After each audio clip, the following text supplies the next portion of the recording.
Gimana cara lepas dari jebakan gaptek?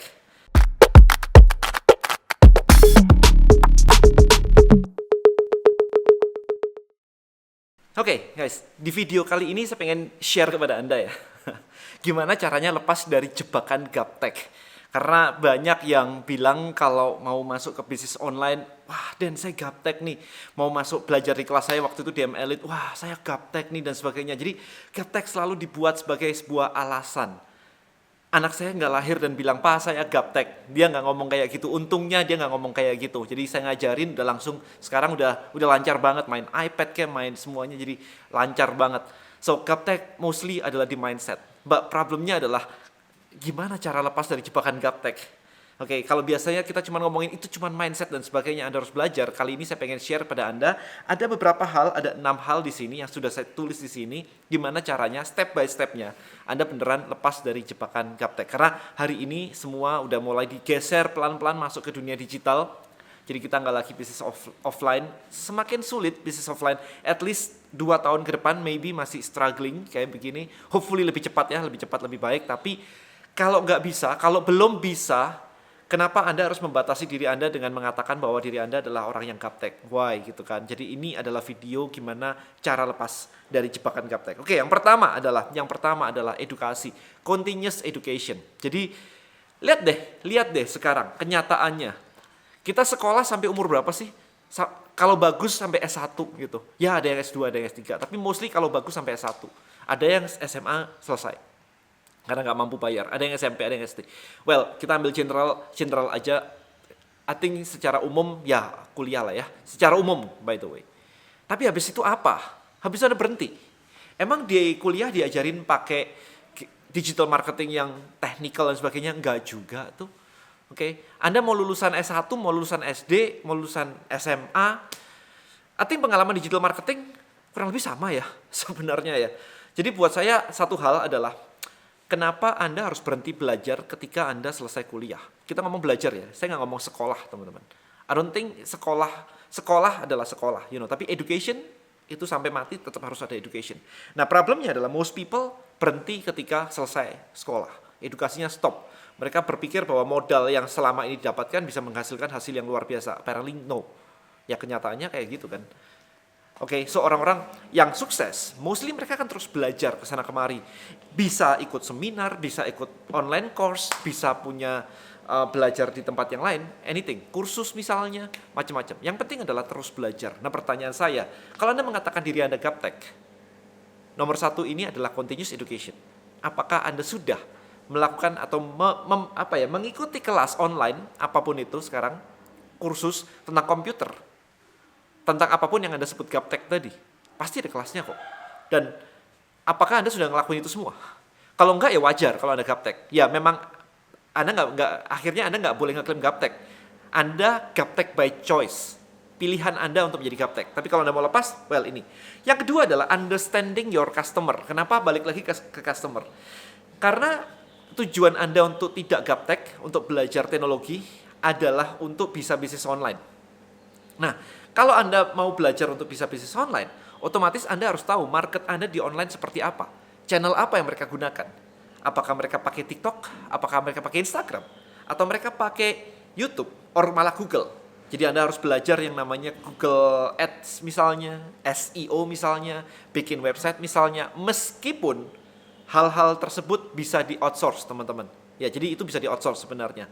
But Anda harus belajar. Jadi customer Anda itu kemana sekarang? Mereka itu ngumpulnya di mana? Anda harus tahu dong kalau ngumpulnya ternyata di forum-forum kayak Facebook Group, kayak Kaskus, atau mereka baca website-website, atau mereka malah masuknya ke marketplace. Kalau Anda nggak tahu satu-satu itu, customer Anda belanjanya di mana, ya Anda akan quite challenging ya, akan struggling dengan menentukan kok jualan nggak laku, saya gaptek nih kayaknya nggak bakat deh. Guys, teknologi bukan urusan bakat atau enggak ya. Oke, ini urusan Anda belajar atau enggak. Ya, jadi yang kedua adalah understanding your customer. Yang ketiga adalah maintain a network. Jadi Anda punya koneksi nggak? Anda punya komunitas nggak? Anda punya teman nggak sih yang tidak gaptek dan mau sharing pada Anda? Anda punya mentor nggak sih yang mau sharing pada Anda? Tentang teknologi, tentang apapun itu, tentang bisnis digital. Anda punya networknya nggak? Kalau sekitar Anda semuanya adalah orang gaptek, wajar kalau Anda bilang Anda gaptek. Tapi itu pilihan Anda, karena Anda bisa pindah ke komunitas yang lain yang tidak gaptek. Jadi kalau kumpulan Anda seperti itu, terus Anda komplain, salah Anda. Literally salah Anda. Karena tidak ada orang yang menodongkan pistol di kepala Anda untuk stay di komunitas yang tidak berkembang. Bukan komunitas geng something yang kalau ada keluar, ada dibunuh dan sebagainya. Enggak kayak begitu kan. Anda boleh kok pindah ke komunitas lain. Anda boleh kok join ke komunitas lain. Either pilihannya sekarang Anda malas atau enggak. That's it. Malas ketemu orang baru dan sebagainya. Ya pilihan Anda. Jangan komplain kalau kayak gitu. Kalau nggak mau melakukan dan komplain itu problem di kepala Anda. Oke? So, make sure Anda punya komunitas, mentor, teman yang bisa menjadi solusi atas kegaptekan Anda tadi. Jadi mereka bisa ngebantuin Anda. Oke. Kemudian yang keempat adalah tetap lihat kompetitor. Kenapa lihat kompetitor?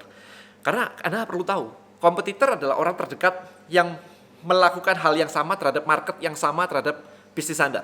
Ya, jadi market Anda dan market mereka adalah sama. Maka Anda harus perlu tahu bahwa kompetitor Anda melakukan hal apa, teknologi apa yang dipakai mereka, campaign seperti apa, channel seperti apa yang dipakai mereka. Jadi amati kompetitor Anda. Oh, dia mulai bikin website. Oke, saya kayaknya perlu bikin website. Oh, dia bikin Instagram. Oke, saya kayaknya belum nih. Oh, dia posting 5 kali loh selama seminggu. Saya baru sekali ya. Oke, berarti saya harus cari tahu caranya posting 5 kali. Oke, dia bikin video setiap hari kayak Denny Santoso bikin video setiap hari. Gimana workflow-nya Denny Santoso? Kok bisa sih bikin video setiap hari? Nah, itu dicari tahu. Di situ Anda akan berkembang, Anda akan belajar. Kalau wah berat nen bikin video tiap hari, ya pilihan di tangan Anda. Saya bisa melakukan, ada caranya, ada semuanya, ada workflow-nya, ada schedule-nya, ada alurnya semuanya, ada folder-folder apa saja yang saya pakai untuk menyimpan data dari video-video saya misalnya, ada batching style, macam-macam, strateginya batching ya namanya ya, jadi di batch gitu kan videonya. Nah, dari situ Anda akan belajar, jadi nggak gaptek lama-lama. Oke, jadi proses-proses ini perlu Anda ketahui. Berikutnya nomor 5 adalah konten apa yang Anda tonton, podcast apa yang Anda dengar, YouTube channel apa yang Anda tonton. Apakah Anda nontonnya cuma lagu-lagu, musik-musik, infotainment, prank kesana kemari, oke? Atau Anda belajar tentang teknologi, gimana caranya menyalakan laptop misalnya. Ada Anda tinggal masuk ke YouTube. Gimana caranya untuk, creating a video, editing a video, semua ada di YouTube kok. Saya belajar ngedit video pertama kali sendiri, itu di YouTube. Belajar aja di YouTube, ada banyak kok. Nah, kalau Anda mengatakan gaptek tapi nggak pernah nonton itu, yang ditonton infotainment, kesalahan di tangan Anda sekali lagi. Ya, jadi ubah sekarang. Anda lihat history Anda deh. History Anda di YouTube itu apa sih sekarang? Yang Anda tonton itu apa sih sekarang? Podcast apa yang Anda dengarkan? Oke. Kalau Anda belajar pengen tahu tentang bisnis digital, harusnya history Anda semua tentang bisnis digital. Gimana datangi traffic, gimana pasang di marketplace, gimana caranya manage tim, gimana tim admin, gimana follow up, gimana copywriting. Urusannya banyak banget. Harusnya videonya banyak banget seputar itu. Tapi kalau Anda sama sekali nggak punya itu di history Anda, ketahuan kan? Gapteknya by choice, pilihan memang. Nah, yang terakhir adalah open mindset ya. Open minded. Jadi mindset Anda harus open. Ya, jadi Anda harus mau menyadari bahwa gaptek itu bukanlah sesuatu yang dipatok mati. Karena anak saya lahir juga sebenarnya nggak ngerti teknologi kan. Tapi dia tidak pernah memikirkan atau mengatakan bahwa dirinya gaptek. Jadi kalau Anda sekarang mau berubah, tugas pertama Anda adalah mengubah di sini bahwa gaptek itu bisa diubah. Bahwa saya hanya kurang melakukan step 1 sampai step 5 tadi. Maka step 6 sebagai penutup adalah tugas Anda melakukan yang pertama tadi semuanya. Bahwa Anda open ke perubahan. Bukan karena usia dan sebagainya. Dan umur udah segini. Kemarin ada yang komplain, usia saya udah 40 sekian gitu kan. Udah inilah mau belajar kayak begini. Saya bilang usiamu itu di bawah usia saya, Jadi ketahuan di usia saya. Tapi anyway usia dia di bawah usia saya. Dan dia udah ngeluh kayak begitu. Sementara saya masih ngebangun Tribelio misalnya. Ada yang bilang, Dan kalau udah di atas 40 mau bangun bisnis baru kok kayaknya gimana ya. Saya bangun bisnis baru di usia 41 kemarin itu. Guys, 41 saya baru build Tribelio. Dan itu beberapa tahun yang lalu. Nah, jadi it's just a number, guys. Balik lagi, just a number. Jadi pilihan di tangan Anda. Alright, so thank you so much for watching this video. See you in the next one. Bye-bye.